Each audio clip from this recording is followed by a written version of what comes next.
नमस्कार दर्शकों, सतलोक पत्रिका में आपका बहुत बहुत स्वागत है। आज हमारी टीम आई हुई है सतलोक आश्रम, धनाधाम, हरियाणा राज्य में।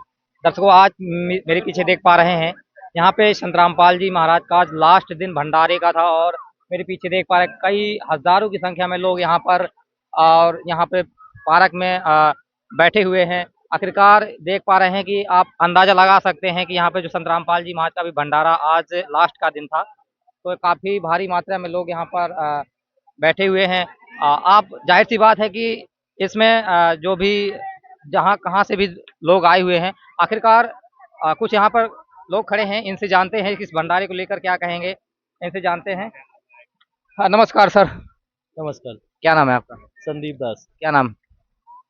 और कहाँ से वैसे आप क्या करते हैं अभी? हम अभी फ़िलहाल में प्राइवेट जॉब करते हैं। कहाँ पर करते हैं? हम गुजरात में करते हैं। तो आप यहाँ पर किस लिए आए हो?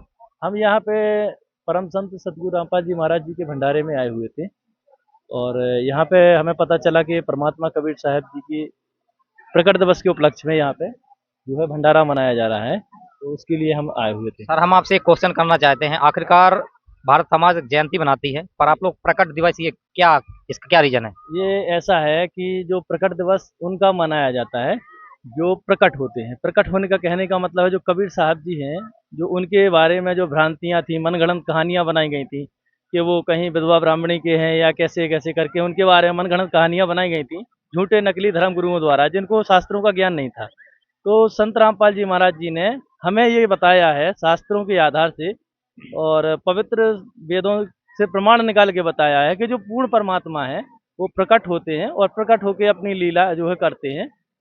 वो कमल के फूल पर प्रकट होते हैं, इसलिए वो प्रकट हुए थे तो उनको कबीर साहब जी का प्रकट दिवस मनाया जाता है। अच्छा, तो जैसा कि अभी इन्होंने बताया है कि जो कबीर साहब है वो प्रकट हुए थे, सर से भी जान लेते हैं इस चीज़ को क्या कहेंगे। नमस्कार सर। नमस्कार जी। क्या नाम है आपका? मेरा नाम है डॉक्टर बी.एल. रजक। वैसे तो आप डॉक्टर हैं, कहाँ है आपकी पोस्टिंग? मैं अभी खजुराहो में हूँ, मध्य प्रदेश, एमपी।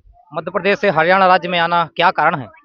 हम यहाँ पे संत रामपाल जी महाराज जी के भंडारे में आते हैं, तो हमको बहुत अच्छा लगता है और अद्वितीय है उनका भंडारा, जो सेवाएँ यहाँ पे होती हैं, वो अद्वितीय का मतलब होता है कि इससे अच्छा कुछ और नहीं कहीं। तो इतनी अच्छी हमको यहाँ की सेवाएँ लगती हैं, यहाँ का भंडारा बहुत अच्छा लगता है, इसलिए हम हर बार आते हैं यहाँ पे। क्या आपको यहाँ पर अच्छा, क्या ऐसा लगा कि आप यहाँ पर आपको अट्रैक्शन हुआ और आप यहाँ आते हैं? यहाँ पे एक तो बहुत अच्छी सेवाएँ होती हैं। आप जब देखोगे वहाँ पे जब भंडारा जहाँ चल रहा होता है ना, ऐसे लगता है कि कहीं दूसरे लोग से आए हुए हैं, सेवादार सेवाएँ कर रहे हैं। इतना आनंद आता है यहाँ पे देख के, सब बहुत अच्छा लगता है। शांति मिलती है मतलब। जैसा कि अभी जो कबीर साहिब प्रकट दिवस संत रामपाल जी महाराज के सानिध्य में ये हुआ है, जी। तो ये भंडारे हर वर्ष होते हैं या फिर मतलब अभी इसी साल नहीं, हुआ नहीं, है? हर बरस होता है। साल में 3 बार होते हैं। जैसे अभी ये कबीर प्रकट दिवस हुआ है, फिर कबीर साहब का उनका हमारे गुरु जी का बोध दिवस होता है, फिर संत गरीबदास जी महाराज जी का बोध दिवस होता है। ऐसे 3 साल में 3 सत्संग होते हैं। वैसे तो भारत समाज में भंडारे तो बहुत होते हैं सर, हम बहुत कवरेज किया है, बहुत हमारी टीम पहुंची है और भंडारे बहुत बड़े-बड़े बातें होते हैं। बट यहाँ पे जो हमने यहाँ पर आखिरकार देखा है कि एक भंडारे में हमें यहाँ पर किसी प्रकार का कोई भेदभाव नज़र नहीं आया। ऐसा कोई आपको, जैसे आप भंडारे में भी प्रवेश करते हैं, जी। तो यहाँ से कोई यहाँ पर पैसा रुपया ऐसा कुछ लिया जाता है क्या नहीं, यहाँ नहीं, पे? कुछ नहीं। सारा फ्री सेवा है और कोई किसी का कोई भेदभाव नहीं। यहाँ पे पीएम भी आ जाए, सीएम आ जाए, कोई भी आ जाए, सबको एक साथ बैठना पड़ता है सबको। किसी के लिए कोई वीआईपी व्यवस्था नहीं है यहाँ पे। इसलिए हमको ये बहुत अच्छा लगता है यहाँ पे।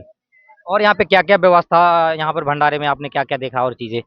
बहुत सारी व्यवस्थाएँ, पहले स्टार्टिंग में वहीं से देखो, गेट से ही तो पहले सबसे पहले जूता सेवा है। वहाँ पे आपके जूतों को रखा जाएगा, आपको टोकन दिया जाएगा। आप जितने दिन, 3 दिन का भंडारा होता है, आप 2 दिन रुकें, 3 दिन रुकें, आपको ऐसा कोई बर्डन भी नहीं है कि कब चले जाएँ। अपना टोकन दें, फिर वहाँ से जूते अपने लें, फिर अंदर आएँ। अंदर आके नहाने-धोने की बहुत अच्छी व्यवस्था है। वहाँ पे साबुन भी मिलते हैं कपड़ों के, नहाने के। हालाँकि तेल तक लगा रहता है, आपका घर से कुछ नहीं लेके आना है आपको। सारी व्यवस्थाएँ फ्री हैं बिल्कुल निःशुल्क।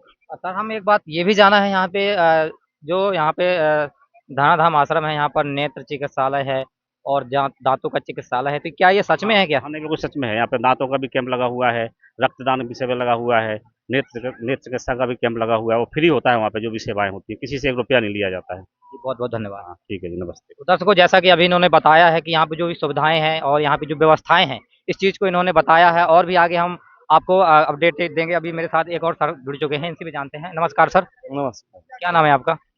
मेरा नाम राम बाबू अहरवार है। वैसे आप कहाँ से हैं अभी? मैं खजुराहो से, जिला छतरपुर से। मध्य आप प्रदेश। खजुराहो से और मध्य प्रदेश से हरियाणा राज्य में आना क्या कारण है इतनी दूर से आओ? वैसे तो वहाँ भी भंडारे होते हैं, अभी सुना है बागेश्वर धाम बहुत ज़्यादा प्रचलित है, पर आप लोग वहाँ से आके यहाँ इतना क्यों? इसका रीज़न क्या है जी? रीजन तो जी बहुत बड़ा है, क्योंकि जब इंसान को सच्ची जानकारी होती है तो वो सच्ची जगह ही जाता है। तो हमको यहाँ की जानकारी हुई है कि संत रामपाल जी महाराज जी हैं, जो आपने देखा होगा प्रदर्शनी भी यहाँ पे है। और जो संत रामपाल जी का महाराज का ज्ञान है वो वेदों के अनुसार है, और इससे बहुत सारे ऐसे लाभ होते हैं। क्योंकि हम जैसे मान के चले बागेश्वर के पास चले भी गए, उन्होंने बता भी दिया कि आपको कैंसर की बीमारी है। अब बताने बस से क्या हो जाएगा, उसका इलाज भी तो चाहिए, उसका निराकरण भी चाहिए। पर यहाँ पर होता क्या है, संत रामपाल जी महाराज जी बताने के साथ साथ उसकी दवा भी करते हैं। जैसे किसी को कैंसर से पीड़ित है, तो बहुत सारे ऐसे लोग हैं जिनके कैंसर ठीक हुआ है, टीबी ठीक हुई है, बवासीर ठीक हुई है, बहुत सारी ऐसे लाइलाज बीमारियां जो ठीक हुई हैं। तो यही कारण है संत रामपाल जी महाराज जी का विशाल भंडारा हुआ, तो आए हैं, हम जुड़े हैं। सर यहाँ पे आप कितना मतलब यहाँ पर अंदाज़ा है कि ये कितने लाखों में लोग यहाँ पर आए होंगे? लाखों में आते हैं, यहाँ कोई अंदाजा नहीं लगाया जाता। लगभग संत रामपाल जी महाराज जी के 12 आश्रम हैं। 12 आश्रम में आज उनकी संख्या देखी जाए तो लगभग 10-12 करोड़ भगत हो चुके हैं, 12-13 करोड़। अब अंदाज लगा लीजिए, करोड़ों की संख्या में तो यहाँ श्रद्धालु आकर जा चुके हैं।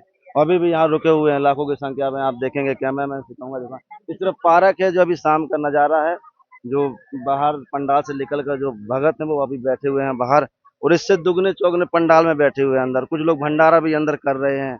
तो ऐसे लाखों की संख्या में अभी यहाँ पर भगत जो मौजूद हैं। तो दर्शकों जैसा कि अभी कुछ लोग मेरे साथ जुड़े रहे, इनसे इन्होंने बताया यहाँ पर आश्रम की सुविधाएं व्यवस्थाओं को लेकर, और यहाँ पे जो भी व्यवस्थाएं हैं उनको भी पूरे उनका विवरण बताया। तो मेरे साथ जुड़े रहिए सतलोक पत्रिका से। विजय की रिपोर्ट, धन्यवाद।